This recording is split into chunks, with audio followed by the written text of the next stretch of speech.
Napapanahong issue sa larangan ng politika, showbiz, tatalakayin, himayin, re-reaksyonan ng J. Guevara TV. J. Guevara TV nga po pala, isang reactor ng mga viral issue na nagaganap dito sa Pilipinas. So, what's up mga kabiyaya, mga ka-DDS? Isang mabiyayang araw po sa ating lahat. At welcome back to my YouTube channel, J. Guevara TV. Mga po pala, isang reactor ng mga viral issue na nagaganap dito sa Pilipinas, mapa-politics or showbiz issue man yan. At ito, pag-usapan na rin po natin, no, yung sinabi ni bagong upload ni Nino Tay Barasaga na pinsan ni Kulob, pinsan ni Putok, pinsan ni Bukbok, na kapatid ni ano ba yun? Ni Baktul. So ito, may patutsada siya rito kay ano, ito, sabi niya, pang-harassment na daw ang ginagawa kay Pastor Apollo Kibuloy ayon sa kanyang mga supporter. Bakit? Hindi ba? Hindi ba ninyo? Hindi ba totoo yun na gano'n? Na hindi pang-haras? So ito, panoorin natin sinabi nitong hype na to. O nga po pala, bago natin ito simulan, don't forget to like, share, comment, and subscribe sa ating YouTube channel. At pindot na lang din po yung bell button para lagi tayong updated sa ating mga video araw-araw. Duterte, dyan po sa Loton, Manila. At nagsalita din yung mga ibang kapartido niya. Pero kahapon, ang napansin ko kahapon, isang dating sekretary, na si dating secretary, legal counsel ba yun? Na si Attorney Salvador Panelo, na kumandidato rin bilang senador. Pero, sa masamang palad, hindi sinuwerte, hindi nanalo. Bakit? Ibig sabihin, natalo. Siyempre, hindi na sinuwerte. Hindi kahapon si Harry Roque. I don't know kung nadudoon ba siya kahapon. Hindi mo pero, nahimik ka dyan, sipahin kita dyan Tumingin yung mukha ko. Gago. Sabi niya, hindi, si Panelo, hindi pinalad, hindi naswerte, kaya natalo. Hindi na pinalad, hindi pa sinuwerte, kaya natalo. Kaya nga hindi pinalad, kaya hindi sinuwerte kasi natalo. Bobo! Tinapos ko yung programa kasi ang naabutan ko sa live nila si Attorney Salvador Panelo yung nagsasalita. Okay? Dito ako natatawa kay Salvador Panelo. Kala ko Philip Salvador. Ang sabi niya, wala daw utang na loob ang Marcos administration ni Pangulong Bongbong Marcos. Tama naman. Wala daw utang na loob. Wala daw something na tawag nito, yung bang pagganti sa ginawang mabubuti daw sa kanya ng mga Duterte. Una sa lahat, attorney, alam mo, yung pagtulong nyo ba sa isang kandidato, sa isang politiko, kailangan may utang na loob? Ito na lang, ako nasasagot na. Kung nga ako si Attorney Panelo. Mataba lang ako, hindi ko lang siya kawig, no? Eto, Nino Barasaga, aka Tay. Sabi niya rito, dapat bang magkaroon ng utang na loob si Pangulong Bongbong Marcos sa mga Duterte dahil sa yung dating halalan, no? Dahil nga kung hindi dahil kay Pangulong former President Rodrigo Duterte ay hindi talaga rin mananalo si Pangulong Bongbong Marcos. So ang sagot diyan, oo. Bakit kamo? Unang-una, no. Nung mga panahon na itong si Bongbong Marcos ay solo pa lang, na wala pang mga Duterte na umaalalay at tumutulong at totoong nagmamahal sa kanya, bakit hindi siya manalo-nalo? Bakit hindi niya may taguyod yung sarili niya nung panahon na mag-isa pa lang siya? Na kahit na dala-dala niya ang apelidong Marcos, no? Bakit hindi niya kayang iangat yung sarili niya sa pamamagitan ng ano niya, na wala siyang sinasandalan, wala siyang inaasahan kundi yung sarili niya lang. Bakit? Bakit hindi niya nagawa noon yun? Ngayon, andito tayo sa point na andito tayo sa usaping utang na loob. Karapat-dapat lang na magkaroon ng utang na loob itong si Bongbong Marcos, si Pangulong Bongbong Marcos sa mga Duterte dahil ang mga Duterte lang naman ang nagmahal at tumuring na pamilya sa kanya pagdating dito sa politika, sa larangan ng politika. At alam nyo kung bakit. Eto, ilang beses ko na itong inulit. Na dahil nga noon pa man na halos grabe balahurain ng mga dilawan na ngayon ay mga kasama na ni Pangulong Bongbong Marcos sa ating gobyerno, grabing pangbabalahura at pangbabastos ang ginawa sa kanya ng mga dilawan. Na mas kinampihan niya pa ang mga dilawan kaysa sa mga Duterte. Yung mga Duterte na yan, ayan talaga yung tunay na nagmahal at sumuporta nang walang halong pamumulitika ang mga Duterte sa kanya. Walang halong pamumulitika, talagang kung masasabi mo ay talagang galing sa puso yung pagsuporta at pagmamahal nila ng mga Duterte kay Pangulong Bongbong Marcos yung mga panahon na tumatakbo siya. At eto pa, isa pa, kahit wag na natin pag-usapan yung about dun sa pagtulong ni former President Rodrigo Duterte sa kay Marcos sa pangangampanya or sa pagkapanalo niya bilang Pangulo. Eto na lang. Hindi ba matatawag na isang malaking utang na loob, no? Na etong si Rodrigo Duterte ang nagpalibing sa kanyang ama? Hindi ba malaking utang na loob 'yon? Kaya eto, kinakausap kita, seryoso ako, hindi kita ginagago. Kasi ayoko naman din matulad sa iyo na nagiging patawang ipot ka na lang dito sa social media. Na nagiging laruan ka na lang dito sa social media. Ayoko naman na maturing ako sa iyo, no? Kaya hindi kita binabanatan ng kaya nagseseryoso ako. O ngayon, hindi pa ba malaking utang na loob yung ginawa ni Pangulong ng mga Duterte sa pagpapalibing sa ama ng ating mahal na Pangulo, na sabi nyo, mahal nyo. At kami, hindi namin siya mahal pero nire-respeto namin siya, no? At ang mahal naming Pangulo kung walang iba kundi si Rodrigo Duterte at ang mga Duterte. Hindi pa ba malaking utang na loob yun sa'yo, Ninyo Barsaga? Sa dinami-daming dumaan ng mga presidente dito sa Pilipinas, ay minsan hindi nila pinag-aksayaan ng panahon at hindi man lang sumagi sa isip nila na ipalibing yan si Senior Marcos or si Ferdinand Marcos. 'Di ba? Ang tagal nang nire-request ni Bongbong Marcos yan sa mga dumaan ng mga presidente. Pero kay Tatay Digong, ayan yung una niyang ginawa. Na napakalaking utang na loob para sa akin na ako, kung kunwari na ako yung si Bongbong Marcos, ako yung anak na pinagkakaitan ng tawag dito, pinagkakaitan ng wala tuloy ako, nadidistract ako, tumalikod ko ng konti. Yan. Na tinanggalan nila ng karapatan na maipalibing yung kanyang ama sa libingan ng mga bayani. Dahil talaga, kahit naman din tayo na si Tatay Digong ay mismo lumabas sa bibig niya na ang turing niya dito kay Senior Marcos, kay Ferdinand Marcos ay isang bayani ng Pilipinas. So hindi pa ba malaking utang na loob yun para sa'yo? Hindi pa ba yun? Hindi pa ba sapat na malaking utang na loob yun para sa inyo? Maliit pa ba na utang na loob yun? Na sa lahat ng ginawa ng mga Duterte para sa mga Marcos, pinagpalit lang siya sa mga dilawan na kung saan ay yan ng mga bumabalahura at bumabastos sa kanya.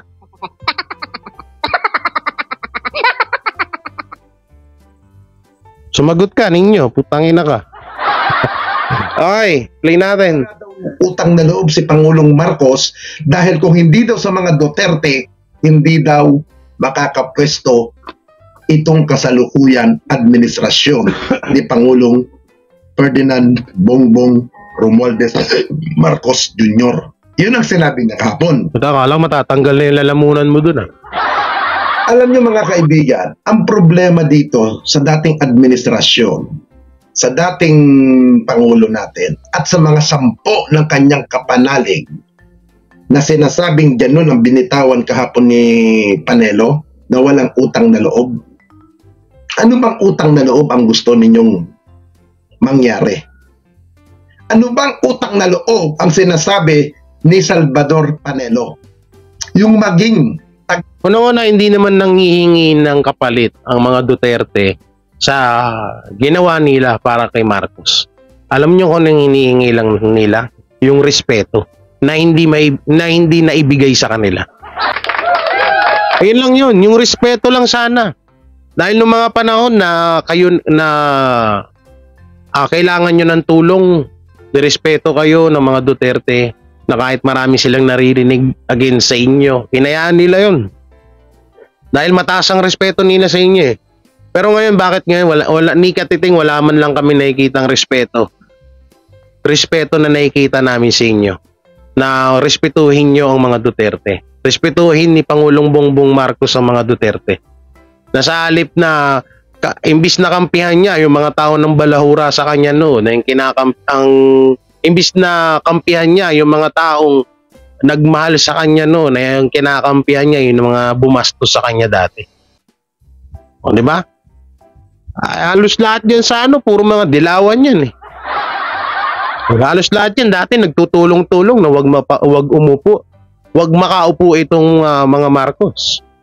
So sa pamamagitan ng daan or tulay na itong tulay na to ay itong si former President Duterte, kaya nakatawid si Bongbong Marcos sa pagiging pangulo.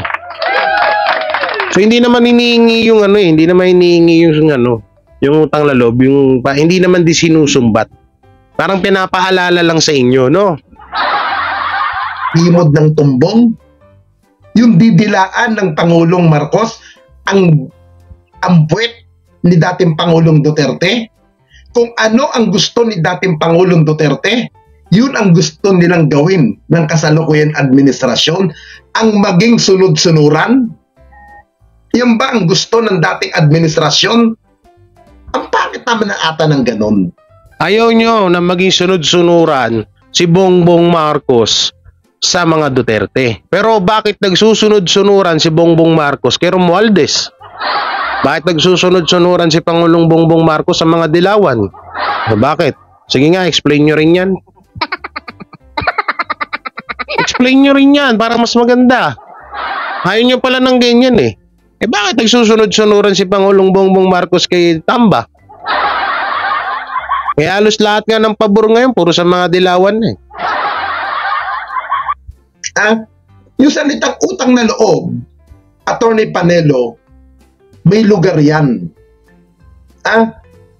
May hangganan ang utang na loob sa sinasabi mo. Ang pangit mo pala. Joke lang. Ang pangit talaga ikaw. Sabi nito, may hangganan daw ang utang na loob. Sa inyo meron. Kaya nga utang na loob eh. Dadalhin mo yan hanggang kamatayan mo. Utang na loob. Tapos sasabihin mo, ang utang na loob may hangganan. Ano yun? Ano yun? Yung utang na loob na sinasabi mo may hangganan kapag natapos ka na pagkatapos mo ng pakinabangan yung isang tao, doon na yun, tapos na yun. Okay. Gets ko na ngayon. Unang-una, si Pangulong Marcos, nagsumikap naman yung mama. Di ba?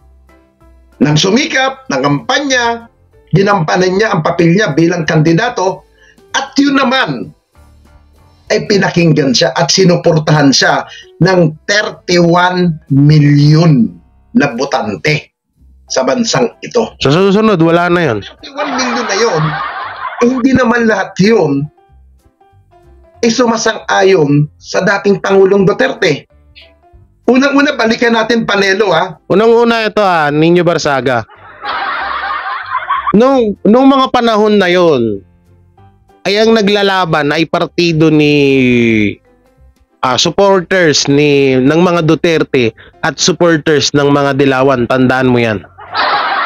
Walang pulahan doon, no? O konti lang, guro. 10 million, ganun. Hindi mo ba naisip na yung 31 million na pinagyayabang mo halos lahat yan sa mga Duterte? Kasi isipin mo paano boboto ang mga dilawan na ayaw nila nga kay Marcos? So ibig sabihin, lahat yung 31 million na yan, halos mga supporters ng mga Duterte yan. Dahil kung talagang merong 31 million na supporters ang mga Marcos, dapat noon pa nanalo na yung si Bongbong. Bakit pa inantay niya mga Duterte? Diba? Attorney Panelo, katakot-takot na pambubuli ang inabot ng administrasyon na to nung siya ay tumatakbo. Ano yung mga pambubuli? Sinasabi natin, bangag. Gumagamit ng pulburon. Di ba? Nagsalita rin si dating Pangulong Duterte na weak leader ang kasalukuyan administrasyon. Nung panahon nung nangangampanya siya, weak leader ang sinasabi ninyo. Di ba? Ngayon, sinakyan namin yan ng mga vlogger ninyo. Di ba? Lahat ng paninira sa administrasyon na to, ginawa nyo rin at kami naman ay sumunod. Now, paano dati? Yung dati si Pangulong Duterte ang presidente. So paano dati sinasabi mo? Paano sisirahan ni Rodrigo Duterte ang kanyang sariling sariling bakod? Ang gulo mo, paliwanag ninyo, sabog ka ba? Tangina mo, tutulog-tulog kasi kayo. Tanginan to mga vlogger na to, walang tulog eh. Dahil ba sa nangyari, ito pang nakakatawa. Pustahan tayo, content na naman to ni Makmak. Pensa ka kay BBM nung time ng election, ng presidential election. Tudo ka tagtatanggol sa kanya. Di ba? Kahit alam mong wala kang pag-asang manalo, puro ka depensa sa kanya. Ngayon sasabihin mo, walang utang na loob. Oo nga pala, dito inamin na ni Nino Barsaga na isa talaga siyang bayaran na vlogger. Forward natin baka dito na yun. Binabastos mo ang judicial. Kaya ka DP Sara palaban. Hindi po kayo winawarak sa social media, madam. Hindi po kayo winawasak. Tutuan talaga yung totoong sa loob. Ano daw yun? Hindi niya winawasak si BP Sara? Nung ginagawa niyo sinasabi niyo na may lalaki si BP Sara, hindi ba pang wawasak yan? Mo, wala kang pag-aalinlangan na anak ng Diyos na nagpapakilalang anak ng Diyos sa pag-aari niya. Ito guys, naalala ninyo yung hearing na nangyari sa pagkakatanggal ng prangkisa ng ABS-CBN Broadcasting Company? Ito na yung mga content nila Crisulo. Sino unang-unang bumakbak dyan? Hindi ba SMNI? Di ba? Anong sinasagot nila? Tanggalin na ang ABS-CBN. Oh. Bakit tatanggal ang ABS-CBN? Natanggalan ng prangkisa? Dahil nahanapan ng butas. Dahil may mga nakitang irregularidad na hindi na ayon sa batas. Tudot depensa tayo doon. Tudot tayo puri sa ginawa ng Kongreso na yun. Tsaka ako ito pag-usapan doon sa ABS-CBN. Nahanap ko yung sa vlogger eh. Si General Acorda bilang PNP chief. Pababa na siya ngayong manta to. Now, nung panahon ni dating Pangulong Duterte, kasabi mo, upong PNP chief ay itong taong ito. Hindi ko na ba banggitin ang pangalan.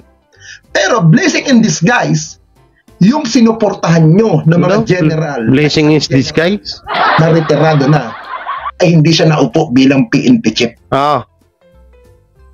Magkano ang bigayan doon? Di ba? Hindi ko na i-mention. Gumastos ang general na yon. Di ba? Nagbayad ang general na yon para i-PR nyo siya.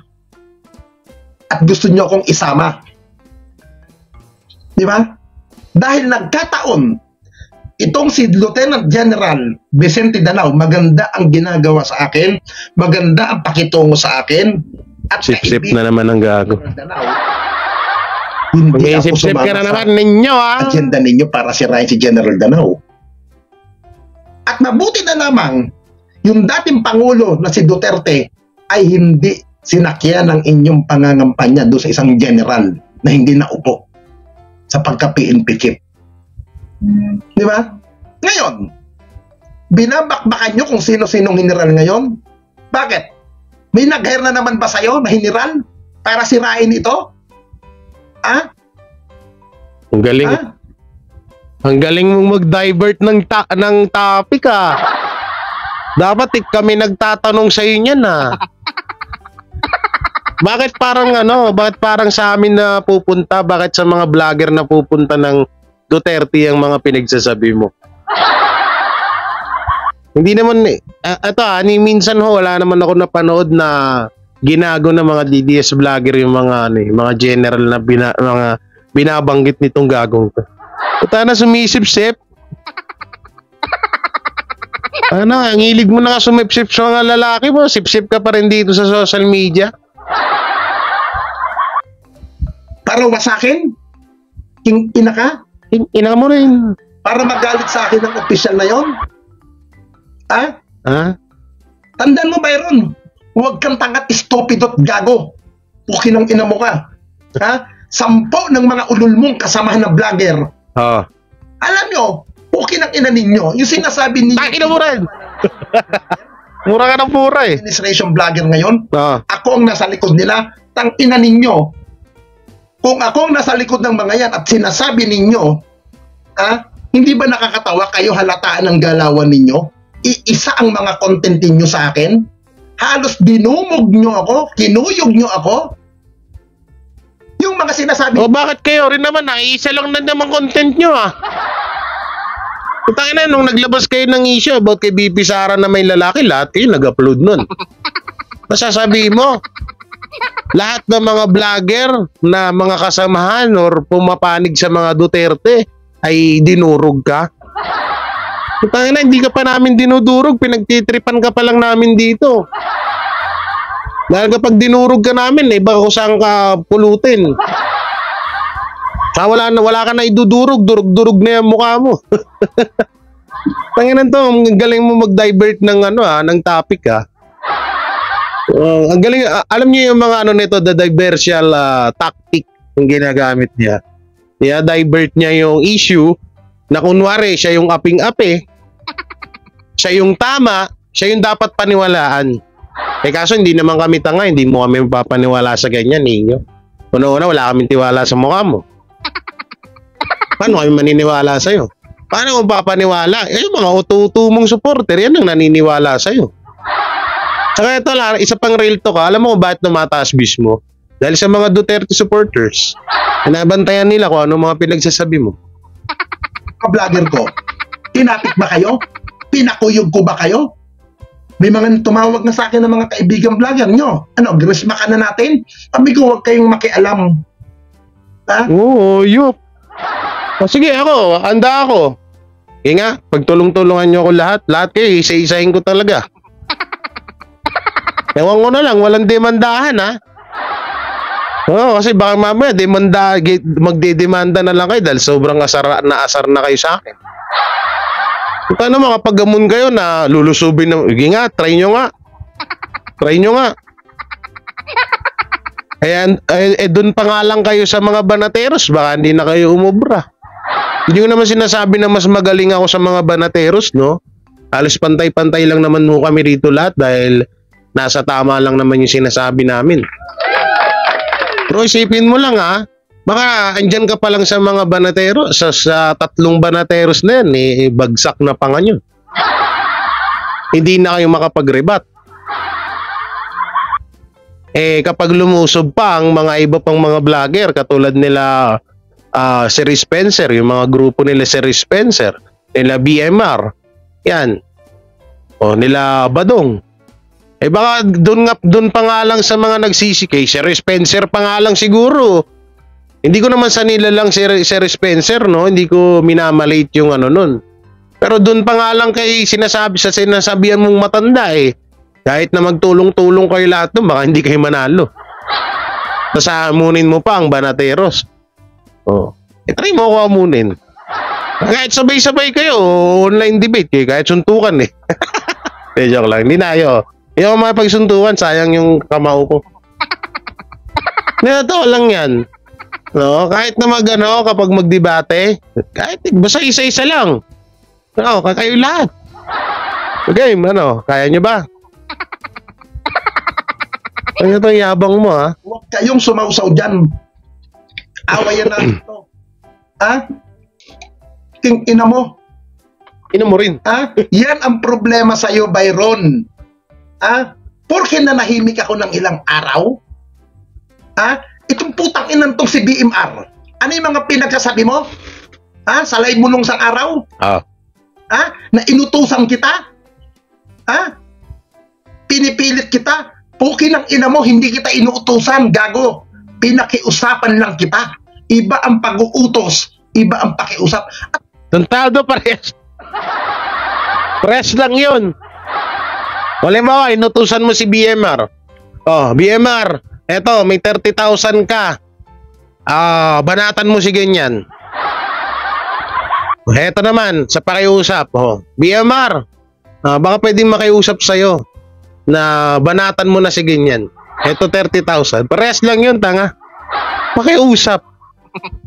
Narinig ko yung mga sinabi mo, yung mga voice record sa'yo. Sasabihin mo, pakiusap. Walang pakiusap dun. Utos mo yun, utos. Hindi yung pakiusap. Hindi kita utusan. Hindi kita tao, hindi tayo magkaano. Bakit, Bimar? Ano ba ang tapang mo ngayon? Kita mo nga nung dati, nung baguhan kang vlogger, isa kang kupal, isa kang musmus. Tangina mo. Pagpakita ka na lang kasi kung talagang totoo yung sinasabi mo. Ay, sinasabi ni Banat Bay na ito ay kapag nakita mo, loser. Ako pa naman, palapatol ako sa gano'n. Ito kasi nanggigigil ako dito eh. Sana wag kami magpagtangpo ng landas. Baka matulad to sa mga vlogger na naging kaaway ko dati. Na pag personal, wala na. Ngayon ka lang na nagkaayos eh. Di ba, BMR? Ngayon ka lang nagmukhang tao. Ina mo ka. Anong pinagmamalaki mo? Kung tangin na, kala mo siya, hindi siya... Ikaw nga, hindi ka mukhang tao, tapos sasabihin mo si BMR, hindi mukhang tao. Ikaw nga, gawa ka sa tae. Tayo na itong Ninyo Barsagan na to. Ang lakas-lakas mo man lahit, ang pangit mo. Tangina ka. Okay na sana eh, kung may deliver mo ng maayos yung about kay BMR eh. Maniniwala na ako sa'yo, punta na. Manlalait ka, si BMR, nilait mo eh. Mukhang, baka yung mukha mo, puwet lang nun. Hindi ako sip-sip kay BMR sa mga vlogger dyan Pero isipin nyo lang din naman. Kung eto lang din naman ang manglalait sa isang tao, puta na maniniwala ka? Hindi yung itsura niyang buhay pa, inaagnas na. Yung pagigas, yung style mo, na mga pinasabi mo sa mga live mo, na, pakapi naman dyan, magpakapi naman kayo. Yung drama mong style mo, dati ba ganyan ba ang vlog mo? Hindi Hindi, mas okay naman ako doon. Na yung dito, yung mga nagpapalipad, mas okay ako doon. Isa naman sa inyo, puta na, binabayaran prinsipyo nyo. Binabayaran kayo para bumanat sa mga Duterte. Tapos ang pinakamasakit pa dito, buti sana, kung wala kaming sapat na ebidensya, may ebidensya, may mga voice record ka eh. Ano yun, ginawa? Alalahanin mo ninyo, endangered species ka. Nag-iisa ka lang dito sa mundo, so pati ang boses mo, nag-iisa lang din. Walang makakagaya niyan, sayo lang yan. At walang gustong kumuha niyan. Puro ka paawa sa follower mo para magpalipad sa'yo. Ang inan to. Alam mo, BMR, yung style mong ganyan, hindi uubra sa akin, gago. Huwag mo akong artihan ng kakupalan mo, hinayupa ka. Ha? Alam mo to si Nino Barsaga. Ano lang din to eh. Hinahanap niya yung mga yung tipong mga vlogger katulad ni BMR. Alam naman natin si BMR eh. Si BMR channel. Hindi naman palamura yun. Hindi naman katulad nito yun. Hindi naman nakikipagbasag, hindi naman nakikipagbarubalan yung katulad ko. Oo. Kasi ewan ko ba't ayaw nila akong patulan eh. Hindi ko alam ba't ayaw nila akong patulan. Hindi ko alam. Kasi ito kung ang dami ko na talagang mga vlogger na nakasagupa. Mas matitindi pa nga dito kay Nino eh. Totoo lang, may iba pa nga. Pag nagkikita kami sa personal, talagang lumalaban pa. Pero mas okay pa yun. Mas maganda yung ganon. Si Nino kasi, ang napapansin ko dito, tinatarget niya yung mga vlogger na alam niya naman na hindi katulad niya or hindi sanay sa barubalan. Kasi nakikita ko kay BMR talagang malimanay magsalita. Tamang kwento lang, tamang magsalita lang ng mga katotohanan mapatungkol sa mga Duterte, di ba? Wala man tayo napapansin doon na talagang nagmumura or ano. Ewan ko lang sa mga matatagal dyan na supporters ni BMR. Kasi ako, yun ang nakita ko sa kanya. So, yun yung binabanatan ngayon ni Nino Barsaga, pati si Banat Bay. Butang inang yan. At saka ito na lang dapat ang pinapaliwanag mo dyan, paano mo madidepensahan yung sarili mo mapatungkol dun sa mga ebidensya na kumakalat patungkol sa'yo.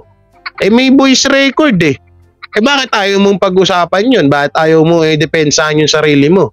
Di mo madepensahan yung sarili mo dahil talagang totoo?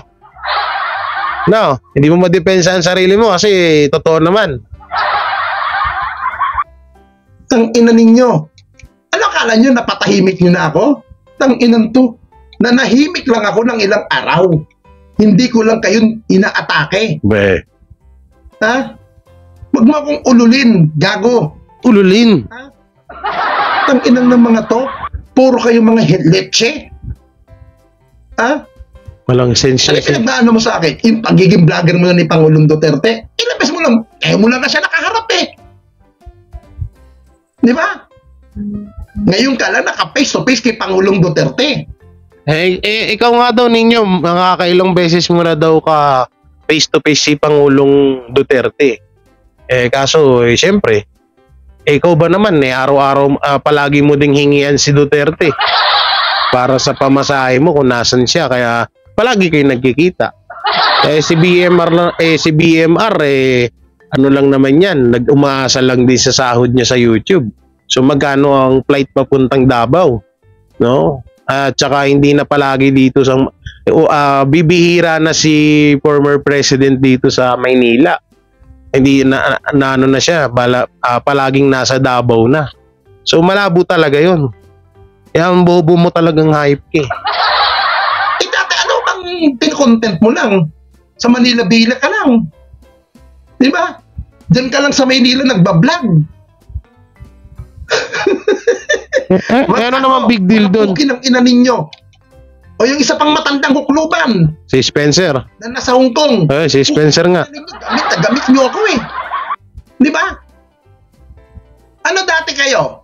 Believe kayo sa akin dati, mga pinagkasabi ninyo. Hanga kayo. Di ba? Puri kayo ng puri sa akin. Bakit? Dahil gamit na gamit nyo rin naman ako noon. Halos lahat ng mga video ko, putang ina ninyo. Pinagnanakaw ninyo. Kaya pala. Tinting nyo.